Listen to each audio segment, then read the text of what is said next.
Hello दोस्तों, welcome to Swell Exam Prep. आज हम फिर आ गए हैं कॉन्क्रीट टेक्नोलॉजी सीरीज जो हमारी चल रही है एग्ज़ाम के लिए। तो हमारे चैनल सिविल एग्ज़ाम प्रेप में आज हम जानेंगे यूनिट 5 का एक तीसरा सबसे इम्पॉर्टेंट क्वेश्चन जो कि बीटेक थर्ड ईयर के 5th सेम का है, जिसका एग्ज़ाम कुछ ही दिनों में आने वाला है। ठीक है, तो चलिए इसका हम क्वेश्चन देख लेते हैं। तीसरा मोस्ट इम्पॉर्टेंट कौन सा क्वेश्चन है। इसके पहले मैंने सेल्फ कॉम्पैक्टिंग कंक्रीट के बारे में भी बता दिया है। ठीक है, वो सारे मैंने समझा दिया है आपको। और उससे पहले मैंने आपको हाई स्ट्रेंथ कंक्रीट के बारे में भी बता दिया। तो ये तीनों बहुत इंपॉर्टेंट क्वेश्चन थे। तीनों में से कोई एक 100% एग्ज़ाम में आएगा। ठीक है, या हो सकता है 3 में से 2 आ जाए, क्योंकि 2 सेक्शन में आता है, सेक्शन बी सेक्शन सी। तो तीनों में से कोई 2 क्वेश्चन पूछ दे, एक सेक्शन बी और एक सेक्शन सी में।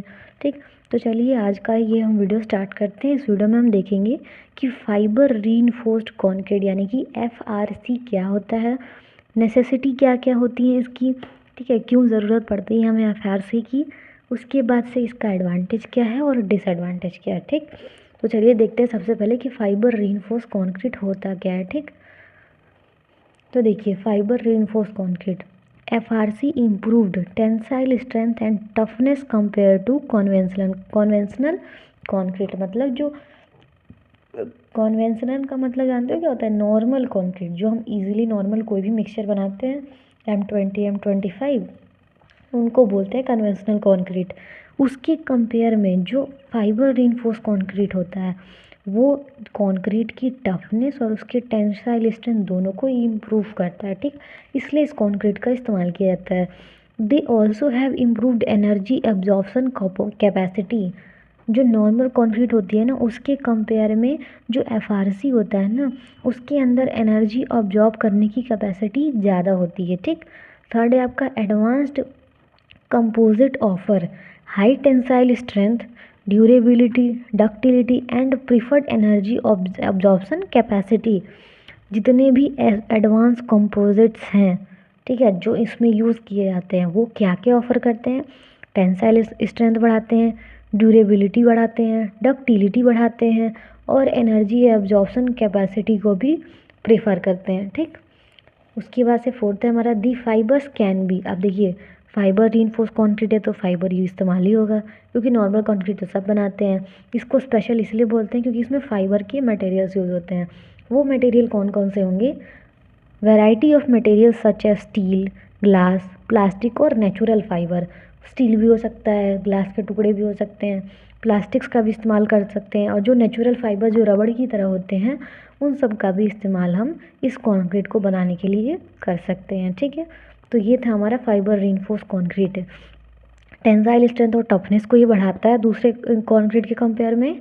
ठीक है, एनर्जी अब्जॉर्प्शन कैपेसिटी को भी इम्प्रूव करता है। ठीक, जो जितने भी एडवांस कंपोजिट्स हैं जो इसमें इस्तेमाल होते हैं वो टेंसाइल स्ट्रेंथ को बढ़ाते हैं, उसको ऑफर करते हैं, ड्यूरेबिलिटी को बढ़ाते हैं, डक्टिलिटी बढ़ाते हैं और प्रीफर करते हैं एनर्जी अब्जॉर्प्शन कैपेसिटी को। और लास्ट है कौन कौन से फाइबर हम यूज़ करते हैं, वो मटेरियल हैं स्टील, ग्लास, प्लास्टिक और नेचुरल फाइबर। ठीक, तो ये हो गया फाइबर रीइंफोर्स कंक्रीट। ठीक है, 3 से 4 पॉइंट है, 1 2 3 और एक 4, 4 पॉइंट है। इनफ है इतना समझाने के लिए। इतने में आप समझ गए होगा कि फाइबर रीइंफोर्स कंक्रीट होता क्या है। ठीक, अब देखते हैं नेक्स्ट। अब नेक्स्ट देखते हैं कि नेसेसिटी क्या क्या है, FRC बनाने की ज़रूरत क्यों पड़ी, क्या क्या चीज़ें इससे इम्प्रूव होती हैं कि हम इसे बनाते हैं।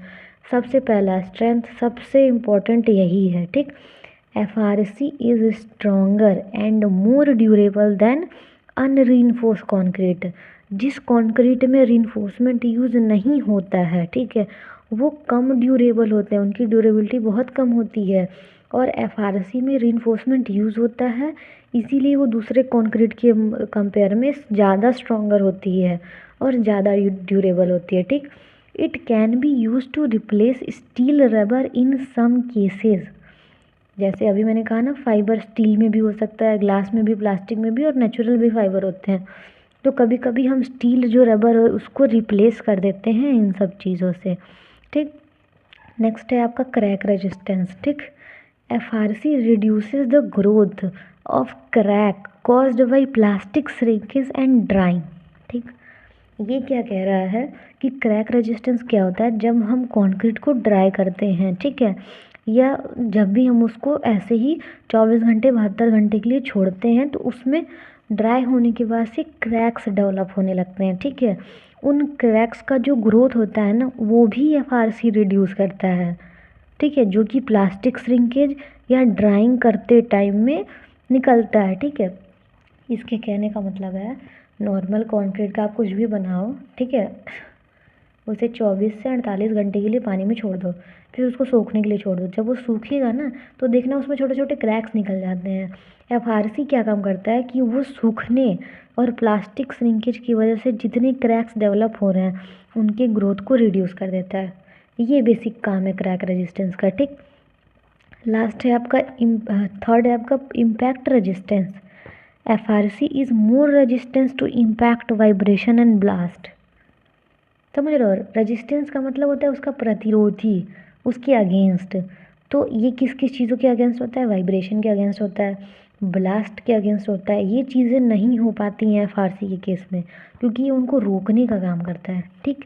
क्रैक रेजिस्टेंस का मतलब क्रैक को रोकने का काम करता है, उसकी ग्रोथ को कम करता है, ठीक। तो ये हो गया स्ट्रेंथ, क्रैक, इम्पैक्ट। अभी फोर्थ देखते हैं और कौन सा होता है, ठीक है। लास्ट है आपका जो नेसेसिटी जो इसमें कॉस्ट इफेक्टिव।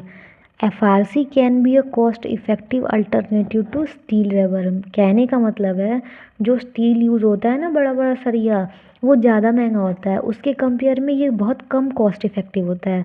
एफआरसी में जो रिइंफोर्समेंट या जो फाइबर यूज़ होता है वो इस स्टील के कंपेयर में, स्टील रबर के कंपेयर में बहुत सस्ता होता है, ठीक। It can reduce labour cost and the need for storage and installation of steel reinforcement.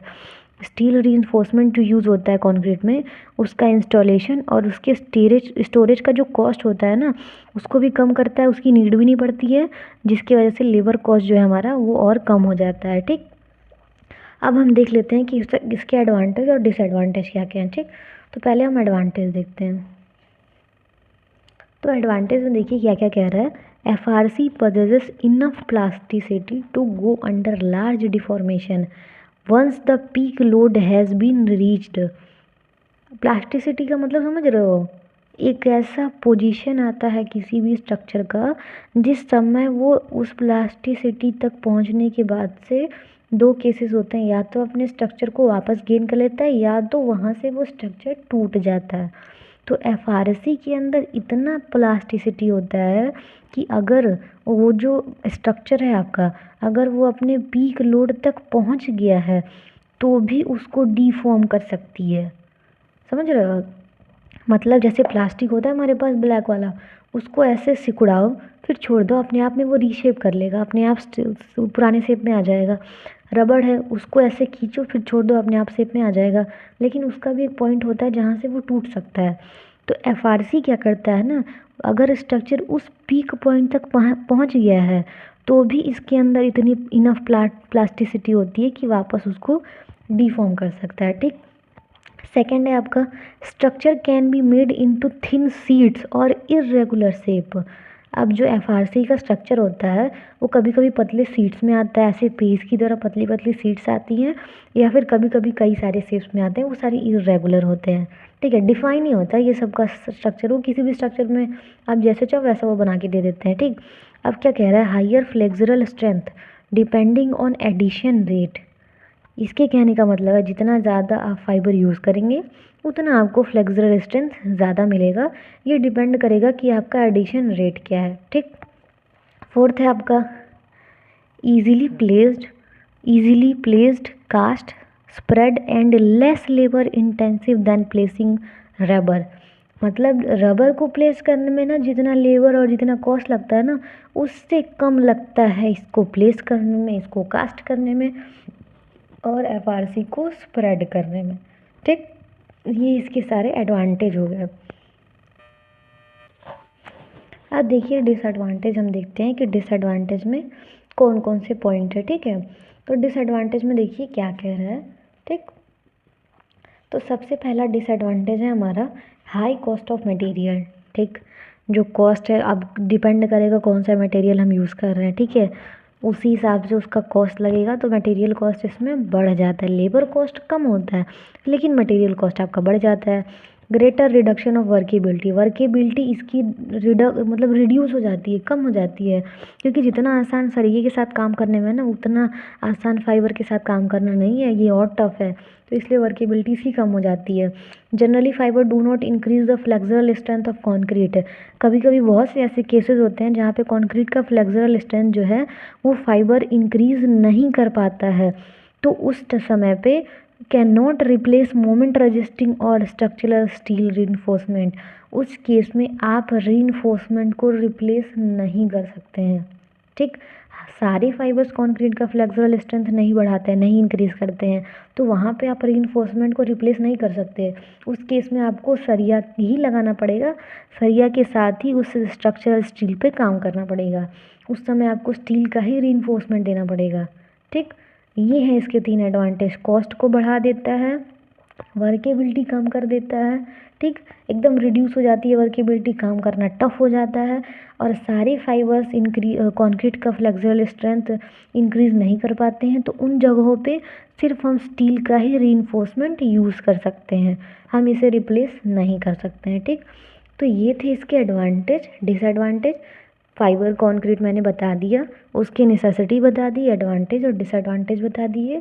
तो ये थी दोस्तों आज की हमारी वीडियो। आई होप ये भी आपको समझ आई होगी कि यूनिट 5 के 3 इंपॉर्टेंट क्वेश्चन मैंने कवर कर लिए होंगे। 1 से 2 क्वेश्चन और है यूनिट 5 का, अगर मुझे लगेगा वो इम्पॉर्टेंट है तो मैं बना दूंगी, अदरवाइज़ आपका भी कोई सजेशन है तो आप मुझे दे दो कि ये इंपॉर्टेंट क्वेश्चन है, ये भी बना दीजिए, तो यूनिट 5 का वो क्वेश्चन भी मैं कवर कर लूँगी। तो मिलते हैं नेक्स्ट वीडियो में, जिसमें हम यूनिट 5 के किसी नेक्स्ट क्वेश्चन या यूनिट 4 के किसी दूसरे क्वेश्चन के साथ मिलेंगे। ठीक है, तो इसको तब तक पढ़िए। वीडियो अच्छी लगेगी तो लाइक कर दीजिएगा, सब्सक्राइब कर दीजिएगा। समझ नहीं आएगा तो भी कमेंट में बताइएगा, आएगा तो भी बताइएगा, और नहीं आता है तो 1 से 2 बार ज़रूर देख लीजिएगा। मैंने बहुत आसान तरीके से बताया, इससे ईजी नहीं बता पाऊँगी। तो तब तक अपने दोस्तों के साथ शेयर कर दो ये वीडियो, ठीक है, और सपोर्ट करो मुझे ताकि मेरा भी चैनल ग्रो हो जाए। तो मिलते हैं नेक्स्ट वीडियो में, तब तक पढ़ो, एग्ज़ाम की तैयारी करो। Okay, bye bye.